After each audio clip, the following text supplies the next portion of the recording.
पाठकों या दर्शकों के मन का शुद्धिकरण करना, उनका मनोरंजन करना, ये सब अ, कविता का महत्व है, जिसके कारण उसे एक अच्छे राज्य में होना चाहिए, या अच्छे राज्य में उसको स्वीकृति दी जानी चाहिए, या वो उपयोगी होता है किसी भी युग के लिए, किसी भी युग के समाज के लिए। आप में से कोई मुझे ये बता दे कि कविता का उद्देश्य उन्होंने क्या बताया। ये तो महत्व है।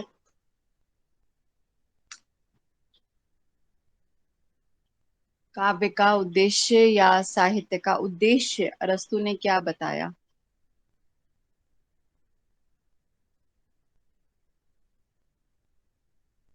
इसके अंतिम प्रभाव के रूप में, काव्य के अंतिम प्रभाव के रूप में मनुष्य के हृदय का परिष्कार, उसका मनोरंजन, उसका संतुलित हो जाना, ये सब तो है ही। इसके अतिरिक्त उद्देश्य के रूप में उन्होंने दो तीन बातों की चर्चा की है। हाँ, बताइए दीप।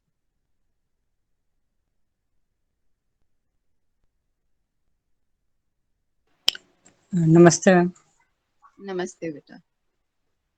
मैम, अरस्तु ने कहा कि काव्य जो होना चाहिए वो, उन्होंने कहा कि काव्य का उद्देश्य, जहाँ तक प्लेटो ने कहा था कि काव्य कला और नैतिकता पर आधारित होना चाहिए, तो अरस्तु ने कहा कि नैतिकता से मुक्त होना चाहिए काव्य।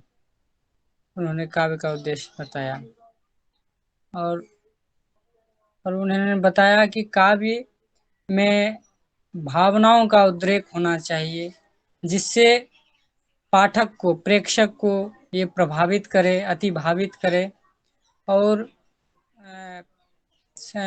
यानी भावों का संचरण हो, जिससे समाज पे एक सकारात्मक प्रभाव पड़े। हम्म। अम, ठीक है। और इसका विषय क्या होगा, चित्रण का जो कला का विषय क्या हो सकता है, उन्होंने क्या बताया। मैम, उन्होंने बताया कि कला जो है, काव्य जो है, प्रत्यय जगत का अनुकरण तो है ही, लेकिन उसमें उन्होंने कथानक को ज्यादा महत्वपूर्ण माना, कि उसमें चरित्र को महत्वपूर्ण नहीं माना। उन्हें उन्होंने कहा कि चरित्र गौण होने चाहिए, लेकिन कथानक पर उन्होंने ज्यादा जोर दिया, उस पर विशेष बल दिया उन्होंने। हम्म। ठीक है।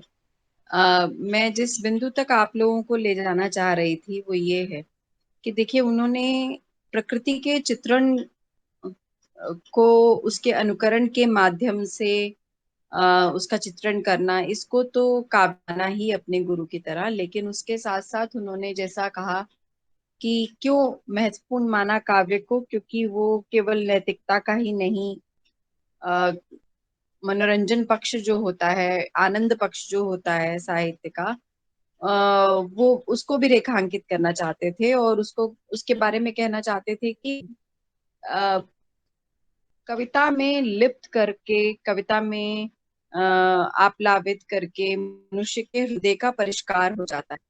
और कविता का आस्वादन सिर्फ हम इसलिए नहीं करते हैं कि हमें जो कुछ देख रहे हैं हम यथार्थ जगत में या प्रकृति में वही दोबारा देखने को मिले, बल्कि कुछ और चाहते हैं।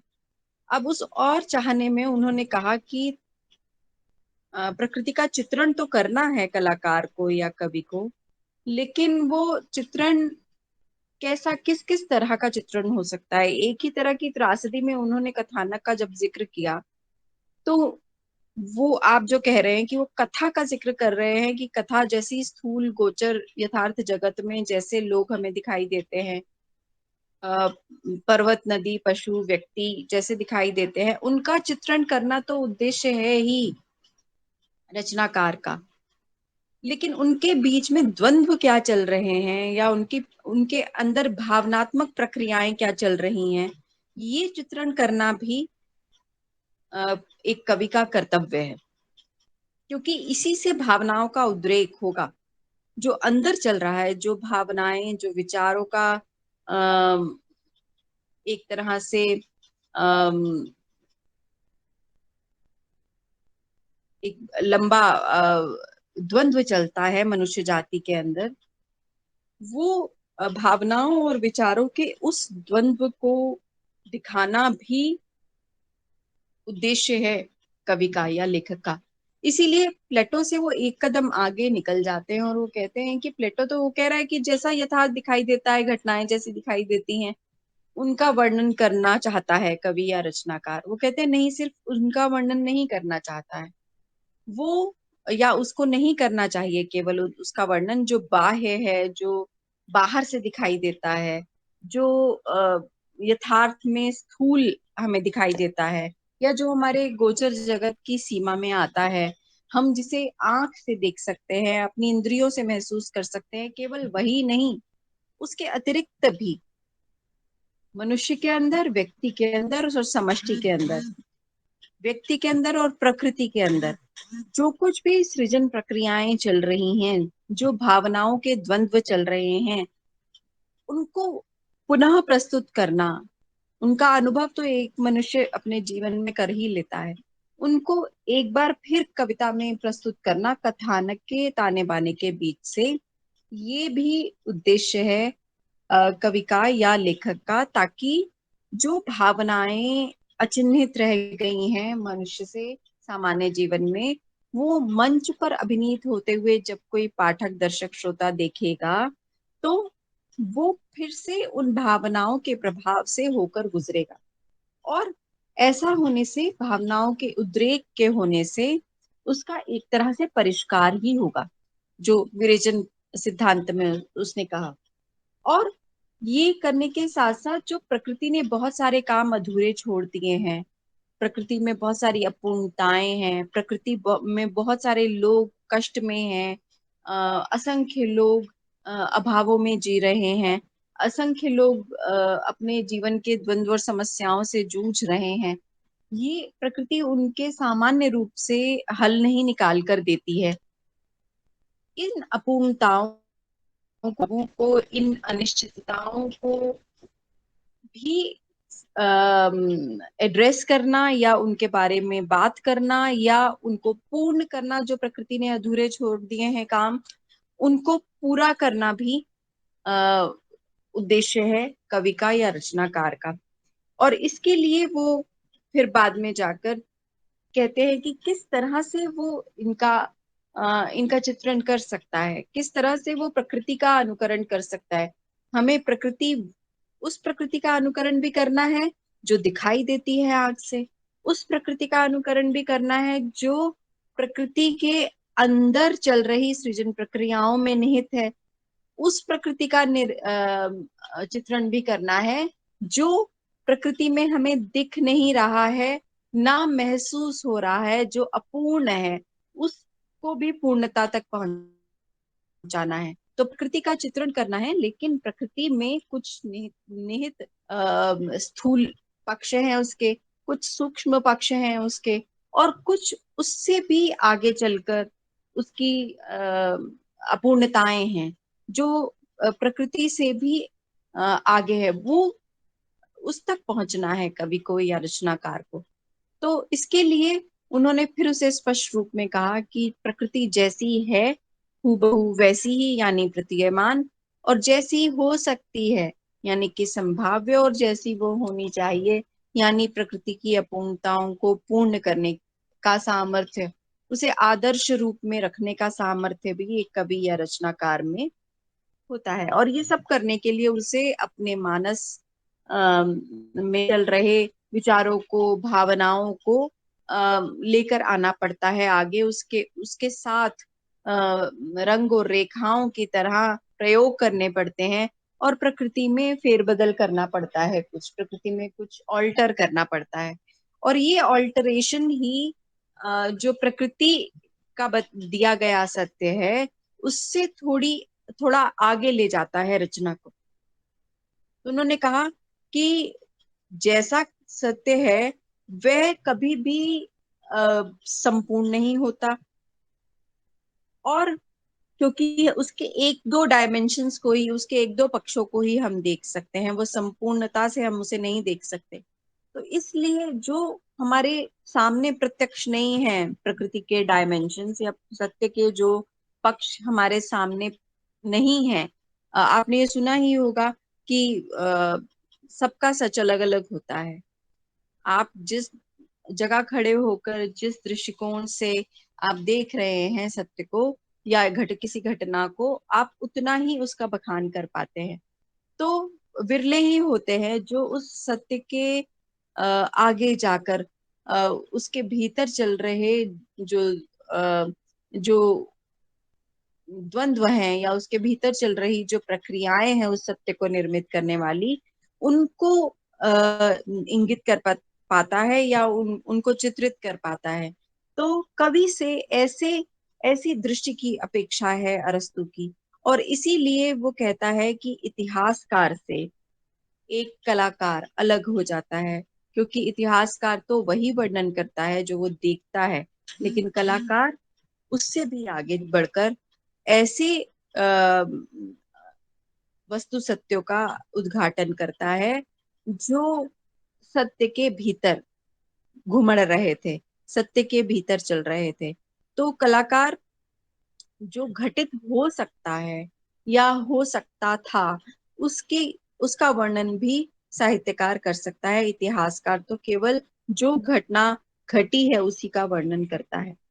तो ये कहते हुए उन्होंने सूचनात्मक साहित्य या इतिहास, जो भी फैक्चुअल जो डॉक्यूमेंट्स होते हैं हमारे समाज के या इतिहास के, मनुष्य इतिहास के, उससे कविता को या साहित्य को अलग कर दिया और कहा कि रचनाकार जो मूल्य सृजित करता है सत्य के दर्शन के बाद उसके अंदर, वही मूल्य वास्तव में कविता का मूल्य है, और वही मूल्य उस कलाकार का मूल्य भी है, क्योंकि वो अ, वही उसमें कुछ अलग करने की कोशिश कर रहा है। सत्य तो सबके लिए जो था वो तथ्यात्मक था, लेकिन जो तथ्यात्मक सत्य से आगे, तथ्यात्मक यथार्थ से आगे कुछ वर्णन करने की कोशिश करता है, वो कलाकार है।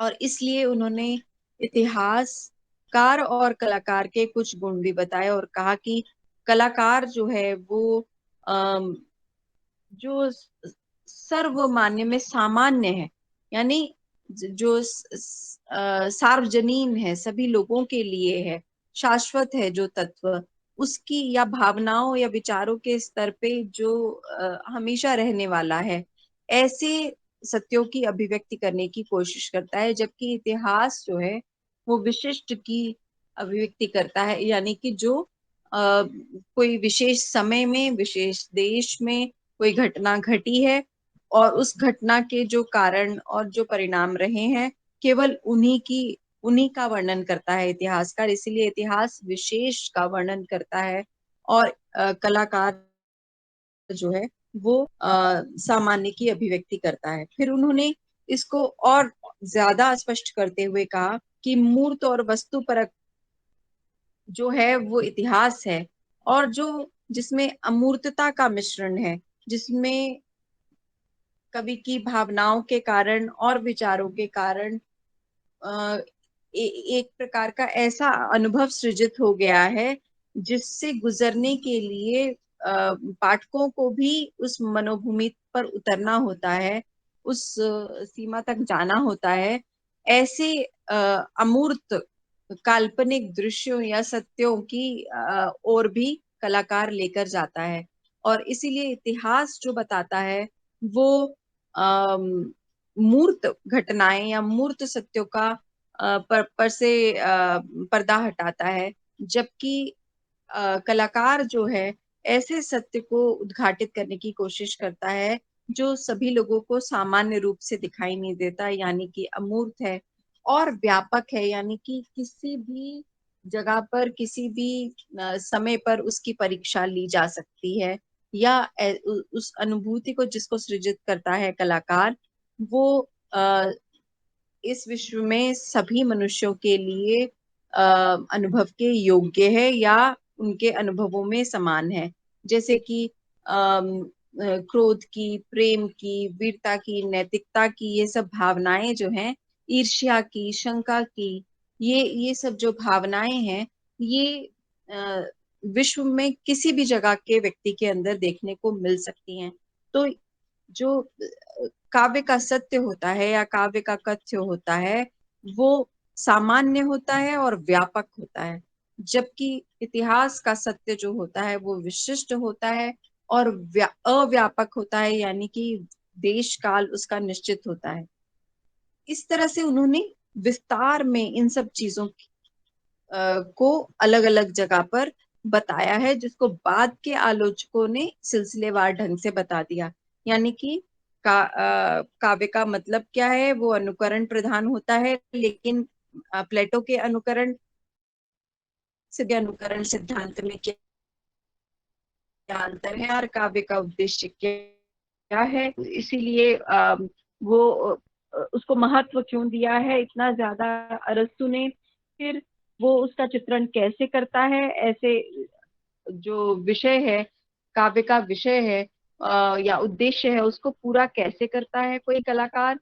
और ऐसा करने के क्रम में उन्होंने जो प्लेटो द्वारा काव्य की सीमाएं बताई थी, उन्हीं सीमाओं को इंगित करते हुए, रेखांकित करते हुए उन्होंने कहा कि वो सीमाएं वास्तव में ऐसे व्यक्ति की सीमाएं हैं या वैसी रचना की सीमाएं हैं जो इतिहास परक होती है, या इतिहासकार की सीमाएं हैं वो, कि वो काव्य के भीतर के सत्य का उद्घाटन करने में समर्थ नहीं होता है, अथवा वो हूबहू प्रकृति की रचना करना चाहता है, लेकिन वो कर नहीं पाता है पूरी तरह से। तो उन्होंने कहा कि कलाकार का काम केवल तथ्यों का वर्णन करना नहीं है, तथ्यों का विवरण देना नहीं है, बल्कि कलाकार का जो उद्देश्य है वो उससे बहुत आगे है। वो जो घटनाएं हैं उनके भीतर के सचों को भी और उनकी अपूर्णताओं को भी पूर्ण करके अ, अप,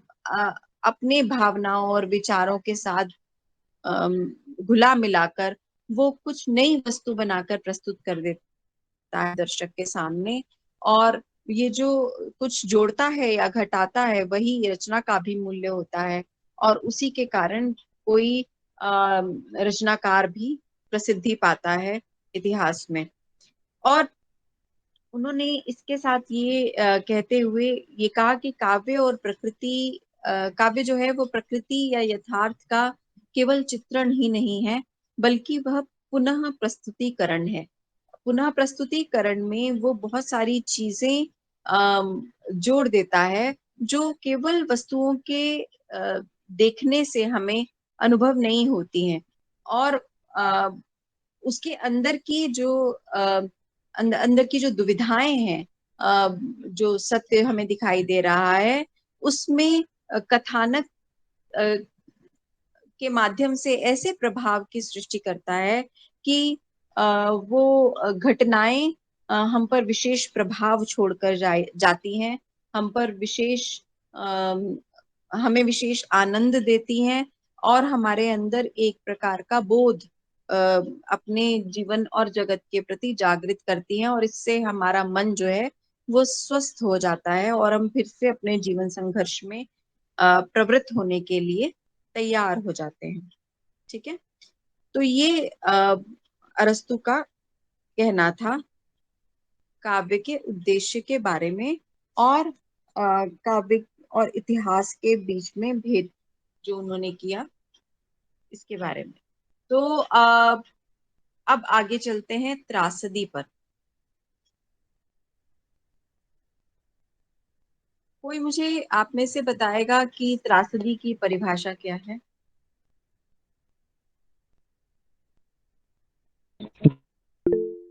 जी मैम। हाँ, बताइए अनिकेश। मैम, त्रासदी किसी गंभीर, स्वतःपूर्ण तथा निश्चित आयाम से युक्त कार्य की अनुकृति का नाम है, जिसमें करुणा व त्रास के उद्वेलक द्वारा इन मतों विकारों का उचित विवेचन किया जाता है। उचित क्या किया जाता है? विवेचन किया जाता है। हाँ, ठीक है, उचित विवेचन किया जाता है। अब अनिकेश, जरा मुझे इस परिभाषा के पहले वाक्य को जरा समझा दो। मैम, त्रासदी किसी, मैं समझा रहा हूँ मैम, त्रासदी किसी गंभीर, स्वतःपूर्ण तथा निश्चित आयाम से युक्त होता है। मतलब कहने का यहाँ पे अर्थ यह है कि जो त्रासदी होना चाहिए वो गंभीर होना चाहिए, वो पूर्ण होना चाहिए, इसमें ये बताया गया है। और कोई विस्तार से बताएगा?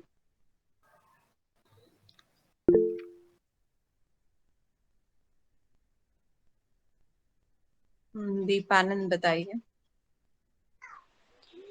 मैम, उन्होंने कहा कि त्रासदी किसी गंभीर, गंभीर का अर्थ यह है मैम कि उसमें कथानक गंभीर होना चाहिए, ठीक, जिससे प्रेक्षक के हृदय में, जो पाठक के हृदय में, अ, उसके मन में, उसके चित्त में एक प्रभाव उत्पन्न कर दे, ठीक।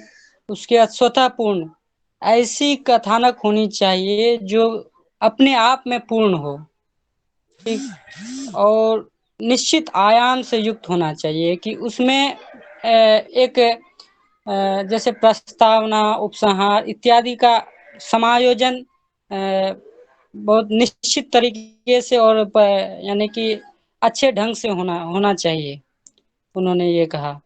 और उन्होंने बताया कि इसका उद्देश्य करुणा व त्रास द्वारा दर्शक के भावों का, मनोविकारों का उचित विवेचन करना ही है, जिससे पाठक और दर्शक के भावों का परिष्कृत हो जाना ही उन्होंने इसका उद्देश्य माना, ताकि वो परिष्कृत होके आनंदानुभूति हो उसके उसके मन में, उसके हृदय में। शाबाश। तो ये बहुत ठीक बताया दोनों ने, अनिकेश मैम, ने भी और भी इसमें कुछ उन्होंने बताया हाँ कि बताइए। उन्होंने कहा कि इसके भाषा का संयोजन विभिन्न आभरणों से युक्त होनी चाहिए, अलंकृत भाषा होनी चाहिए, उन्होंने कहा। हाँ, अलंकृत भाषा होनी चाहिए। तो ये देखिए, ये जो परिभाषा है इसमें बहुत सारी चीजें एक ही साथ कह देते हैं अरस्तु। अब गंभीर के संबंध में जो ये कहना चाह रहे हैं कि वो कैसा होना चाहिए, सामान्य कथानक नहीं, जो आपके सभी तरह की भावनाओं को उद्वेलित करने में, आपके अंदर करुणा और त्रास के वास्तविक जन्म के लिए उत्तरदायी हो, ऐसी स्थितियां उसके अंदर हो, ऐसी घटनाएं उसके अंदर हो, और जो द्वंद्व हो, जो सही और गलत के बीच का द्वंद्व हो, वो वास्तव में अनुभव कर पाए पाठक या दर्शक उसको। अब मान लीजिए कि कोई मैं इसका उदाहरण देती हूँ आपको, इससे आपको समझ में आ जाएगा कि स्कूल में कोई बच्चा किसी के बैग से कुछ चुरा लेता है और उसे इस बात की सजा मिल जाती है। टीचर कभी देख लेती है उसे, और या कोई शिकायत कर देता है और उसे इस बात की सजा मिल जाती है।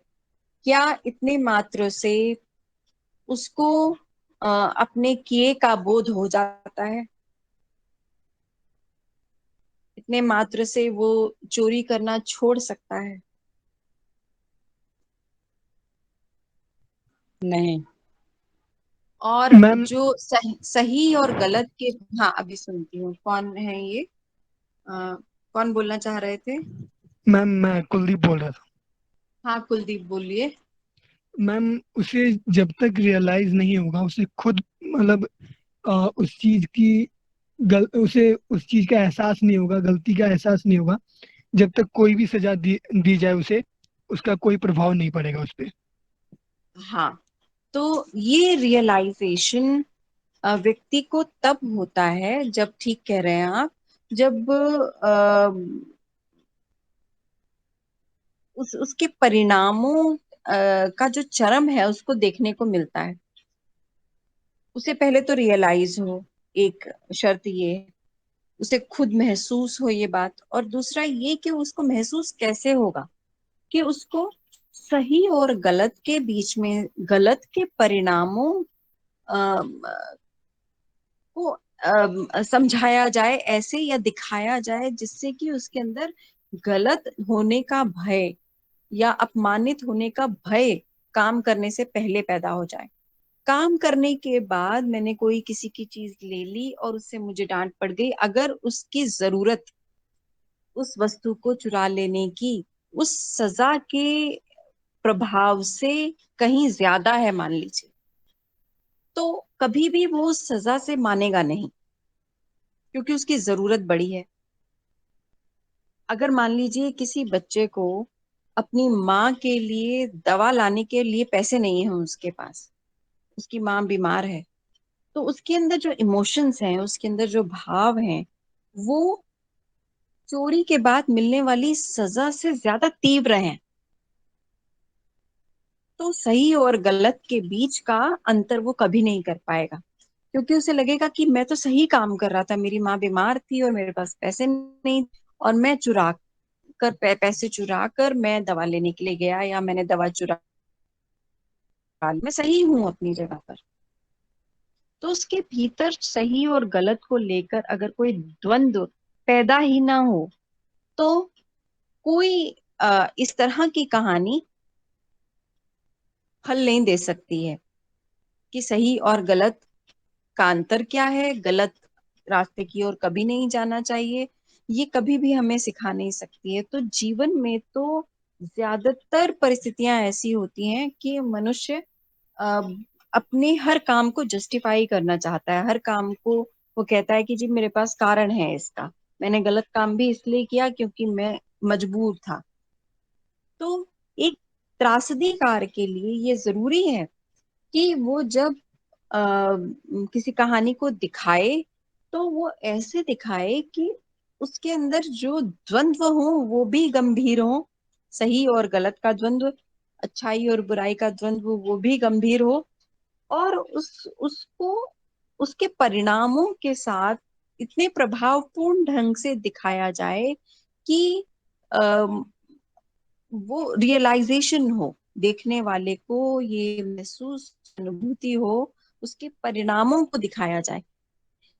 त्रासदी के लिए गंभीर विषय का चयन, जो एक तो विषय ऐसा हो जो सभी को प्रभावित करता हो, सही और गलत के बीच में निर्णय सभी लोगों को कभी ना कभी जीवन में करना पड़ता है। जो गलत होता है वो ज्यादा इंसेंटिव्स के साथ, ज्यादा लालच के साथ प्रकट होता है हमारे सामने, हमेशा ऐसा होता है। और सही जो है उसकी राह कठिन होती है। तो त्रासदीकार के संबंध में अरस्तु ये कहना चाहता है कि उसे ऐसे द्वंद तक लेकर जाना है पाठक को या दर्शक को कि वो अपने जीवन के द्वंद्वों के मिलान कहानी के साथ कर पाए, और ऐसे द्वंद्व शाश्वत द्वंद्व या व्यापक या सर्व सामान्य द्वंद्व जो हैं वो कहानी के विषय हों, जो जीवन की गंभीर समस्याओं या गंभीर द्वंद्वों को पाठक तक ले जा सके, ताकि वो अपने जीवन की क्षुद्र समस्याओं के निदान भी वहां पा जाए, और उसको रास्ता मिल जाए, और वो सही की पहचान भी कर सके और सही रास्ते पर चलने के लिए प्रेरित भी हो सके। तो इसको उसने कहा गंभीर। गंभीर यानी कि जो द्वंद्व जिनसे हम बार बार हार जाते हैं अपने यथार्थ जीवन में, ऐसे द्वंद्व हमारे लिए जरूरी है कि हम उनको मंचों पर देखें और उनसे प्रभावित हों। तो उसने परिभाषा दी त्रासदी की, कि त्रासदी क्या है। त्रासदी वास्तव में किसी गंभीर और स्वतः पूर्ण, अपने आप में वो पूर्ण हो, वो उसको बताने के लिए किसी को समझाने की जरूरत ना पड़े, किसी व्याख्याकार की जरूरत ना पड़े, या किसी कथेतर प्रसंग की जरूरत ना पड़े, या गौण कथाओं की जरूरत ना पड़े। अपने आप में एक सीक्वेंस में कथा से कथा जुड़ते हुए, या घटना से घटना जुड़ते हुए वो समस्या या द्वंद्व पाठक या दर्शक के सामने प्रकट भी हो, और अपने सभी निश्चित आयामों के साथ, आरंभ चरम और अंत के साथ वो बांधे रखे, दर्शक को, पाठक को बांधे रखे अपने अंदर। और जहां पर भी जैसी भाषा, जैसे जैसे पात्र, अम, जैसे सौंदर्य के उपादान जरूरी हो, वैसे अ, पात्रों की या घटनाओं की या भाषा की या अलंकारों की उद्भावना की जाए या उनका इस्तेमाल किया जाए। और इसके साथ ही उन्होंने कहा कि ये समाख्यान नहीं है कि जैसे मैंने आपको बात सुना दी कोई, मैंने एक उदाहरण दे दिया आपको, या मैंने आपको कोई कहानी सुना दी मान लीजिए, तो कहानी सुनाना नहीं है। त्रासदी का मतलब कहानी सुनाना नहीं है। त्रासदी का मतलब घटनाओं के संजाल के को प्रस्तुत कर देना है ऐसे कार्य व्यापार के रूप में, जिसके भीतर से आप उस द्वंद्व के बारे में जान सकें, उस अ, गंभीर विषय के बारे में जान सकें, और जो पात्र खेल रहे हैं उस कहानी को या उस नाटक को, उस उन, उन वो इस तरह से परिणति दिखाएं चरित्रों की कि आपके मन पर एक वास्तविक जीवन जैसा प्रभाव पैदा हो, कार्य व्यापार जैसा दिखाई दे। वहां पर काम करते हुए संवादों के माध्यम से, अ, दृश्यों के माध्यम से कहानी आपके सामने प्रस्तुत की जाए। सुनानी नहीं है, नरेट नहीं करनी है त्रासदीकार को कहानी। ठीक है। और इसका, इन सब का उद्देश्य क्या है? अंतिम उद्देश्य कि जो कुछ भी जीवन के द्वंद्व दिखाने के लिए जिन भी करुणा और त्रास के भावों की जरूरत हो, उनको जागृत कर दिया जाए और जागृत करके उनका निष्कासन कर दिया जाए। सामान्य जीवन में द्वंद्वों का सामना करते हुए, संघर्षों का सामना करते हुए, कठिन कठिन परिस्थितियों का सामना करते हुए मनुष्य या हो सकता है कि हल निकलने से पहले ही या संघर्ष से पहले ही हो जाए, क्योंकि वो इन करुणा और त्रास के भावों को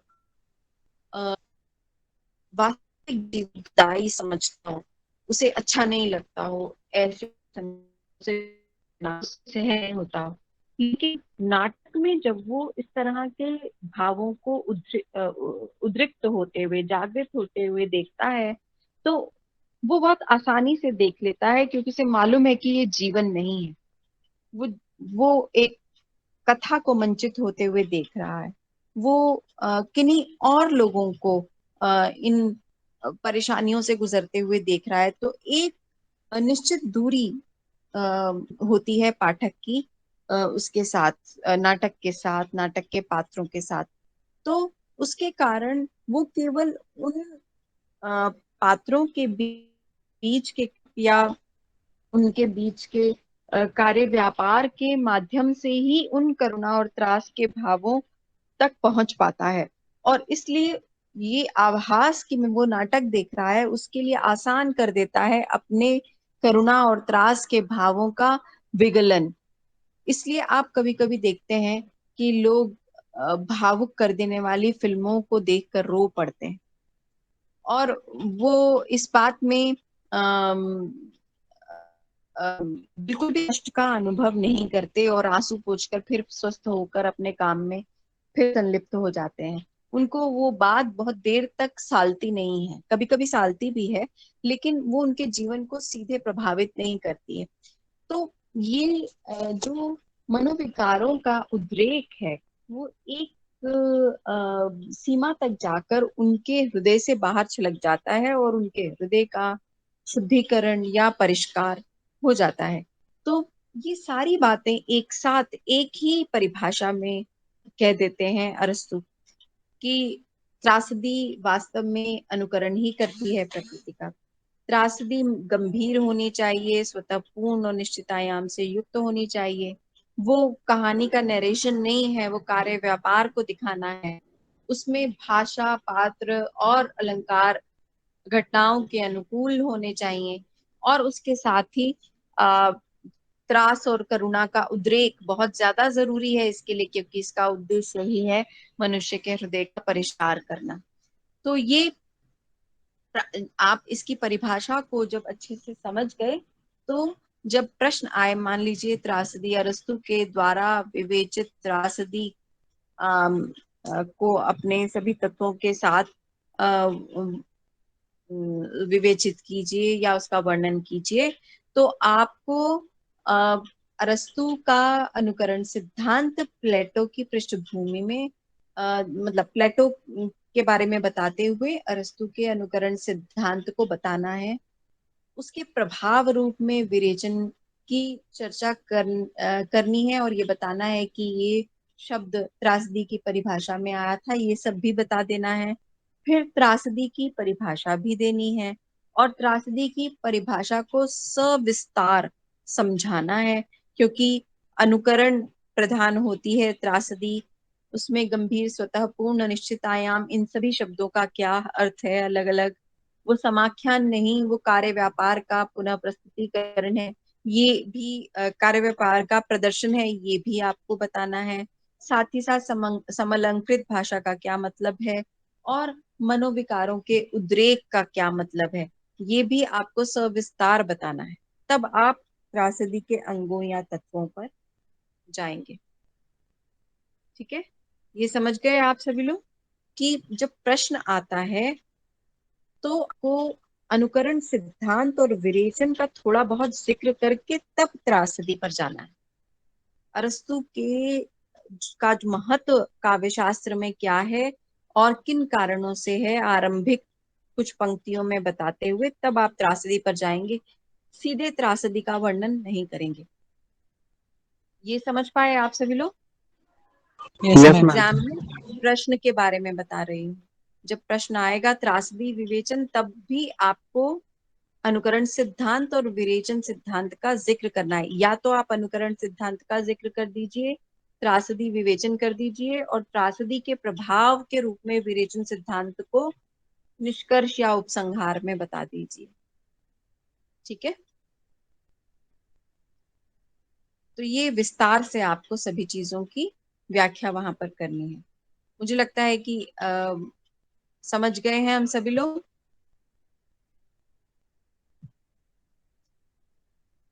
चलिए, अब मुझे लगता है अंगों के बारे में तो अलग अलग बात करने की जरूरत नहीं है। त्रासदी के अंगों पर कथानक है, चरित्र चित्रण है, ये सब तो आप हमने बहुत विस्तार से किया है, और इसमें मुझे नहीं लगता कि कोई कठिन बात है। मैम थोड़ा संवृत्ति और विवृत्ति के बारे में बता दीजिए। हाँ, संवृत्ति और विवृत्ति, देखिए जब भी कोई नाटक या कोई फिल्म या कोई कहानी शुरू होती है, तो घटनाओं का या पात्रों का परिचय सबसे पहले, घटना मतलब समस्याओं का और पात्रों का इंट्रोडक्शन होता है। वो इंट्रोडक्शन धीरे धीरे होता है। जैसे कि आप देखते होंगे कि एक यही घटना, मुझे ये देख रहे हैं कि एक फिल्म थी, मुझे वो फिल्म का नाम नहीं याद आ रहा है, कि माँ बीमार है बहुत ज्यादा, और बच्चा जो है वो कहीं से दवा की दुकान से वो किसी से मांगने जाता है पैसा, तो उसे पैसा भी नहीं मिलता है, और वो जाता है दुकान पे, और वहां से वो चुरा लेता है दवा, और दुकानदार उसको भगाता है, तो वो भागता है, और वो भागता है, और भागते भागते भागते भागते अचानक वो अमिताभ बच्चन बन जाता है। ऐसा कभी देखा है आपने फिल्म में? Yes ma'am. देखा है ना? इंट्रोडक्शन होता है यस मैम। समस्या का, और उसके साथ पात्र का, चरित्र का इंट्रोडक्शन है। उसके बाद धीरे धीरे उसके संबंध लोगों के साथ, उसके चरित्र, उसके अगर अगर वो बुरा चरित्र बना है तो क्या कारण थे, उसके जानने वाले लोग कौन कौन से हैं, आगे उसकी समस्या में, उस निदान में उसके मदद करने वाले कौन कौन लोग होंगे, उसके चरित्र का निर्माण किया जाता है एक तरह से। वो गलत रास्ते पर चल पड़ा, लेकिन वो उसके पीछे उसके जीवन के संघर्ष हैं, और वो वास्तव में बहुत अच्छा आदमी है, वो लोगों की मदद करता है। लड़ाई झगड़ा भी वो इसी कारण से करता है कि गरीब और जो लाचार है, उस पर अत्याचार हो रहा है समाज में, तो उसके चरित्र का निर्माण होता है। और फिर समस्या आती है अचानक, फिर किसी एक बड़े या ऐसे दिखाया जाता है कि बचपन में उसने हत्या होते हुए अपने माता पिता की देख ली, जिसने हत्या की वो कभी उसे बड़े होकर मिल जाता है, और फिर वो उसका उद्देश्य जीवन का बन जाता है, बचपन से ही उसका उद्देश्य है अपने माता पिता के हत्यारों को मारना। तो ये समस्या को खोलना, समस्या को अम, जो विस्तार तक लेकर जाना, इसको कहते हैं विवृत्ति। ठीक है। और फिर समवृत्ति मतलब समस्या को समाप्त करना। अब एक बार पूरी कथा खोल दी गई, बड़ी कर दी गई, फैला दी गई, उसके बाद उसे निष्कर्ष तक पहुंचाने के लिए समाप्त करना पड़ता है, सारे पात्रों को, सबको मूल समस्या के चरम तक ले जाकर उसके हल खोजे जाते हैं, संघर्ष होता है, और फिर उसके बाद कहानी जो है वो अपने निष्कर्ष तक पहुंचती है, तो कथा सिमटने लगती है। तो ये जो सिमटना है कथा का, इसको कहते हैं समवृत्ति। और विवृत्ति मतलब खुल जाना कथा का, विस्तार कथा का मतलब 1 से 10 तक विस्तृत कर देना समस्या को, फिर 10 से वापस निष्कर्ष में 1 तक लेकर आ जाना। आरंभ, चरम और अंत, नाटक की ये 3 अवस्थाएं हैं ना। तो इन अवस्थाओं में जो पहली आरंभ से लेकर चरम तक की अवस्था है उसको विवृत्ति कहते हैं, कथा को खोलना, विस्तार करना। और दूसरा जो है भाग है वो चरम से लेकर अंत तक, इसको कहते हैं समवृत्ति, कथा को पैक कर देना, वापस समाप्त कर देना। ठीक है। और कोई? एक और चीज समझ में नहीं आया था मैम कि हाँ, उपाख्यान, उपसंहार, वृंदगान, ये सब थोड़ा बता दीजिए मैम। देखिए, उपाख्यान, वृंदगान तो समूह, वृंदगान को उन्होंने एक तत्व की तरह माना है। वृंदगान एक तत्व की तरह महत्व दिया है वृंदगान का। अब जो आरंभ होता है किसी कथा का, अ, वो प्रस्तावना या आरंभ जिसे हम कह सकते हैं, उसको आप विवृत्ति भी कह सकते हैं, शुरुआत की, और उसमें आपने समस्या का कोई एक अंश रख के और चरित्र का कोई एक गुण बताते हुए आपने कथा को शुरू कर दिया। उपाख्यान अ, या विस्तार कहते हैं कथा का दूसरे अंश को, नाटक के दूसरे अंश को। और फिर उपसंहार, तो जो कथानक होता है उसके कई हिस्से होते हैं, कई हिस्से होते हैं उसके, जो शुरुआत से लेकर अंत तक इन सभी हिस्सों को जिस महत्व से एड्रेस करता है कोई त्रासदीकार, उसके हिसाब से उसके भेद दिखाई देते हैं हमें। तो यहाँ पर जो कथानक के अंग हैं, वो पहला अंग की आरंभ किया उसको, फिर उसको उसका विस्तार किया, तो कई कथाएं, उपकथाएं, उपाख्यान, आख्यान कहते कथा को, आपको मालूम होगा, है ना। और उपाख्यान मतलब कुछ छोटी छोटी कथाएं होती हैं। त्रासदीकार, त्रासदी में मूल कथा ही महत्वपूर्ण कथा और एक कथा की ओर इंगित करते हैं अरस्तु। एक कथा होनी चाहिए, बहुत जटिल नहीं होनी चाहिए बातें, कहानियां बहुत सारी नहीं होनी चाहिए, एक ही मूल कथा होनी चाहिए। लेकिन फिर भी एक मूल कथा होते हुए भी, जैसे पात्र है, अब पता नहीं आप लोगों ने वो ओंकारा फिल्म देखी या नहीं देखी, मैंने कहा था देख लेने के लिए। देखी है क्या आप लोगों ने? मैम कौन सी मूवी? ओंकारा ने आपको कहा था कि त्रासदी है, एक शेक्सपियर रचित ओथेलो नाटक का फिल्म रूपांतरण है। ओंकारा नहीं देखी है तो देख लीजिएगा, वो एक त्रासदी है। त्रासदी में आरंभ हुआ, आरंभ होकर हमने कहा कि जैसे चरित्र का परिचय हुआ, फिर चरित्र के साथ समस्या का भी परिचय हुआ, लेकिन इन इन सब चीजों के परिचय के साथ साथ, अच्छा चलिए शोले फिल्म याद है सबको? शोले फिल्म तो सबने देखी है, यस मैम। Yes ma'am. सभी ने देखी है ना। अब उसमें कहाँ शुरू होती है कथा, वो कहानी कहाँ से शुरू होती है? मैम जेल से। जेल से शुरू होती है, और वहां क्या हो रहा होता है?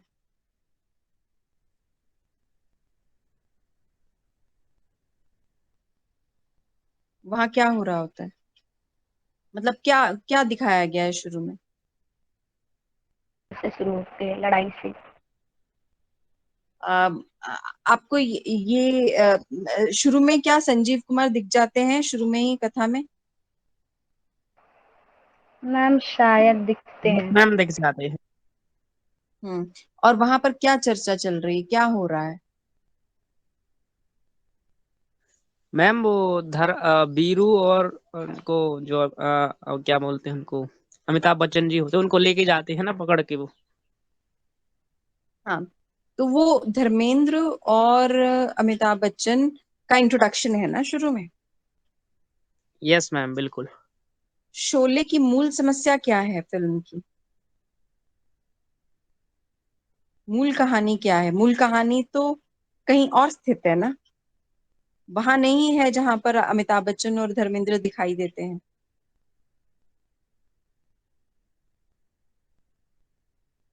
शुरू में जहां पर अमिताभ बच्चन और धर्मेंद्र दिखाई देते हैं, क्या या इंट्रोडक्शन होता है अमिताभ बच्चन और धर्मेंद्र का कहानी के अंदर, क्या वहीं पर वो जो गब्बर सिंह वाली कथा आ जाती है, मूल कथा जो है? नो मैम वहां नहीं आती। वहां नहीं आती है, बाद में जाकर आती है। लेकिन वो आरंभ हो गया वहां पर, फिल्म का आरंभ वहां पर हो गया। अब उपाख्यान जो है, वो उपाख्यान क्या है? उपाख्यान है कि जो समस्या आगे प्रस्तुत की जाने वाली है, उसकी पृष्ठभूमि में कौन कौन सी घटनाएं हैं उनको दिखा दिया जाए,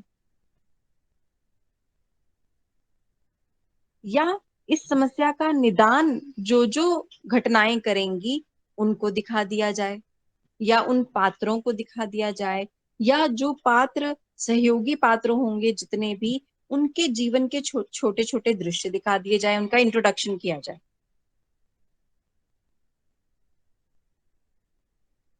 अब आप याद कीजिए शोले की कथा को, तो आप शुरू में ही वो समस्या है ये नहीं देखने लगते हैं, आप कुछ और देखते हैं वहां पर। आप देखते हैं धर्मेंद्र और अमिताभ बच्चन की दोस्ती, धर्मेंद्र और अमिताभ बच्चन का चरित्र। धर्मेंद्र और अमिताभ बच्चन किसी उद्देश्य से किसी जगह पर गए हैं, और वो उद्देश्य भी अभी उनके सामने स्पष्ट नहीं किया गया है, लेकिन वहां पर जो अलग अलग पात्र हैं, जया बच्चन का जो पात्र है, या हेमा मालिनी का जो पात्र है, या अन्य लोग जो महत्वपूर्ण लोग हैं जिनकी भूमिका है आगे जाकर कहानी में, उनका इंट्रोडक्शन हो रहा है धीरे धीरे करके। उनके बारे में छोटी छोटी कथा नुमा घटनाएं बताई जा रही हैं। इसी को उपाख्यान कहते हैं, जो मूल कथा के साथ जुड़कर उसके प्रभाव को निर्मित करती हैं बाद में। तो जो मुख्य कथा है, आख्यान है, उसके साथ उपाख्यान मिलकर जो भी कथा का ढांचा बनाना है वो बना देते हैं। 3 अंग महत्वपूर्ण बताए, और उसके साथ साथ अ, कथानक के अंग के रूप में ही वृंदगान को भी प्रस्तुत कर दिया अरस्तु ने, कि प्रस्तावना होगी, उपाख्यान होगा, मतलब आख्यान और उपकथाओं के साथ मिलाकर कहानी का पूरा ढांचा प्रस्तुत कर दिया जाएगा। फिर उपसंहार हो जाएगा, मतलब समाप्त हो जाएगी कथा। लेकिन इसके बीच में उपाख्यान को मुख्य कथा से जोड़ने में, विभिन्न पात्रों के संबंध दिखाने में वृंदगान का महत्व होगा, यानी कि समूह जो है वहां पर एक पात्र की तरह, एक कहानी के महत्वपूर्ण हिस्से की तरह प्रस्तुत किया जाएगा। उसकी योजना करनी पड़ेगी त्रासदीकार को पहले ही, कि मैं कैसे शुरुआत करूंगा कथा की, कैसे मेरी कहानी चरम पर जाएगी, और फिर कैसे उसका उपसंहार होगा। और उनके बीच में जोड़ लगाने के लिए वृंदगान एक महत्वपूर्ण तत्व की तरह है। समझ पाए आप सभी लोग? Yes ma'am. वृंदगान कुछ नहीं है, वृंदगान समूह गान है, एक तरह से एक समूह गान है। अब समूह गान में जो पात्र हैं उनके हृदय के उद्वेलन, भावनाएं या कष्ट या उनके विचार या उनके मन में जो आत्म संवाद चल रहे हैं, वो भी वृंदगान में प्रस्तुत किए जा सकते हैं। गीत है एक तरह से। गीत में जैसे मनोभावनाएं प्रस्तुत की जाती हैं पात्रों की, या जो घटनाओं की जटिलताएं हैं, कभी कभी आप देखते हैं कि वो भी जो परिस्थितियां हैं वो भी गानों के अंदर बता दी जाती हैं। तो कहानी में विभिन्न आख्यानों को आपस में जोड़ने में, विभिन्न पात्रों को आपस में जोड़ने में, या उनके हृदय के द्वंद्व या उद्वेलन दिखाने में, जहां जहां जरूरत पड़े वहां वहां वृंदगान एक महत्वपूर्ण अंग या एक महत्वपूर्ण पात्र की तरह वहां पर मदद कर दे। ये कहा है अरस्तू ने त्रासदी के अंगों में।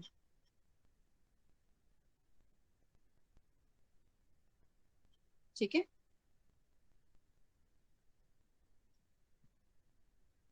अच्छा, और बताइए, और किसी को कोई डाउट है तो बताइए। मैम। हाँ हेलो मैम। हाँ, बोलिए बोलिए। मैम मैम कह रहा था तब तो जो वृंद गानों के बीच जो उपाख्यान होते हैं वो तो संपूर्ण रूप से उपस्थित होंगे फिर। प्रश्न क्या है? मैम मेरा प्रश्न है कि क्या वृंद गानों के बीच उपाख्यान उपस्थित होते हैं कि नहीं। उपाख्यान तो त्रासदी में देखिए, जैसे मान लीजिए अब हेमा मालिनी कौन है, उसके जीवन में कौन कौन लोग हैं, वो वो उसका चरित्र कैसा है, वो क्या काम करती है, ये एक उपाख्यान है, एक छोटी कथा है।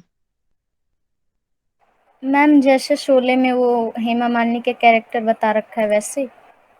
हाँ, और मान लीजिए एक व्यक्ति है जो बहुत अच्छा व्यक्ति है लेकिन अंधा है, उसका एक ही जीवन का सहारा है, एक बेटा है जिसको मार देते हैं डाकू।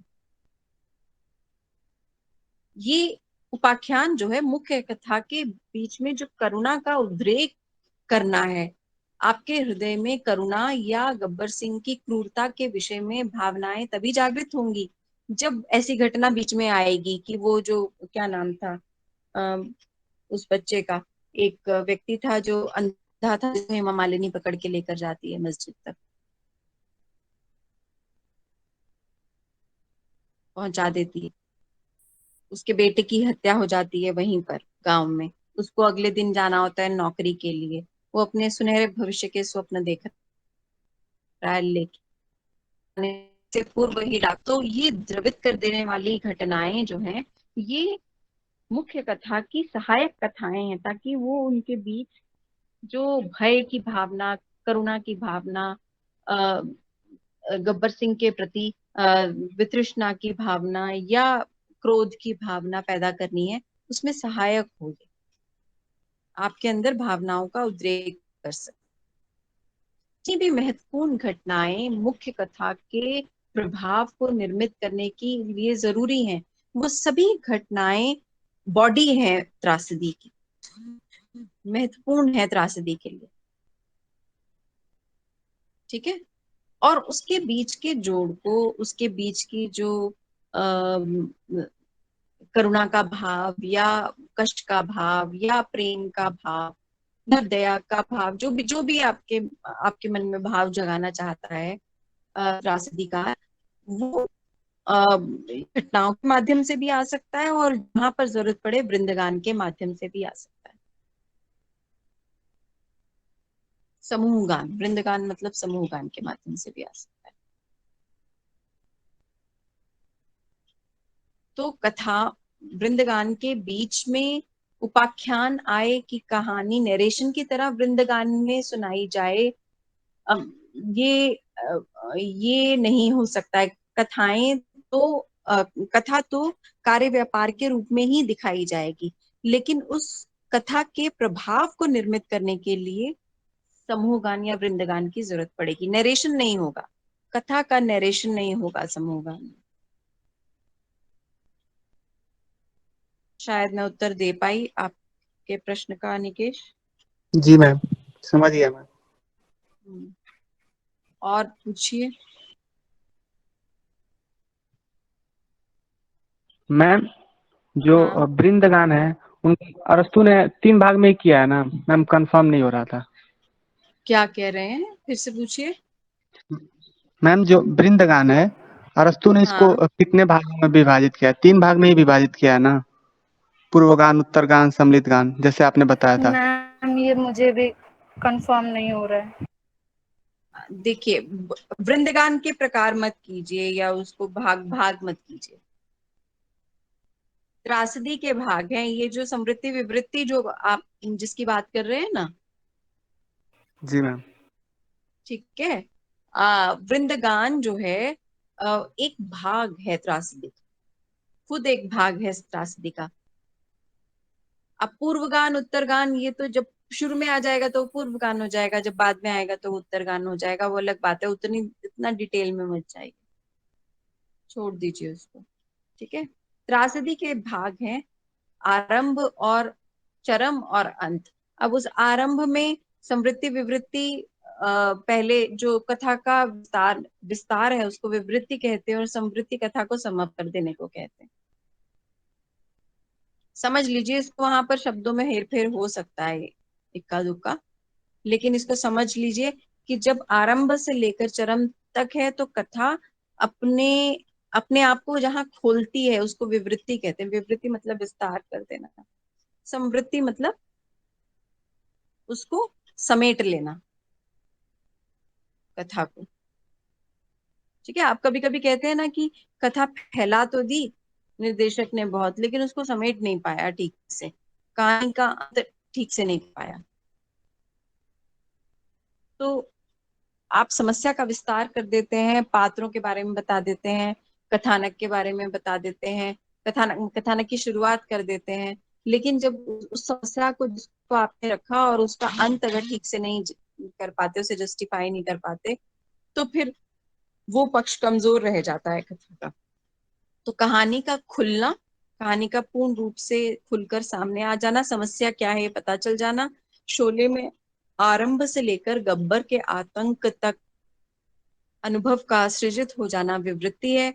और उस समस्या का निदान कैसे होगा, ये कठिन समस्या कैसे सुलझाई जाएगी, कैसे ठाकुर का बदला पूरा होगा, और फिर अंत में कैसे निदान होगा इस समस्या का, और उसको समेटना, उससे बदला लेना, उसको उसको गब्बर को मारना पीटना, या उसे गब्बर की दुर्दशा करना, और फिर ठाकुर के मन में भी संतोष हो जाना कि उसने बदला ले लिया।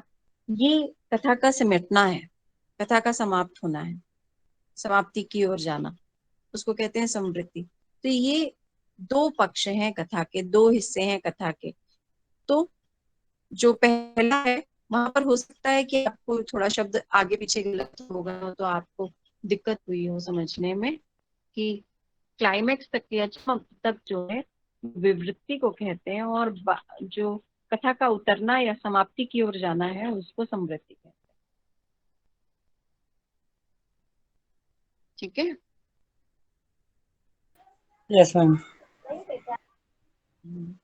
हो सकता है वहां पर शायद आपने समृद्धि और विवृत्ति उलट लिखा हुआ है, इसलिए आपको कंफ्यूजन हो रहा होगा, है ना। Yes ma'am.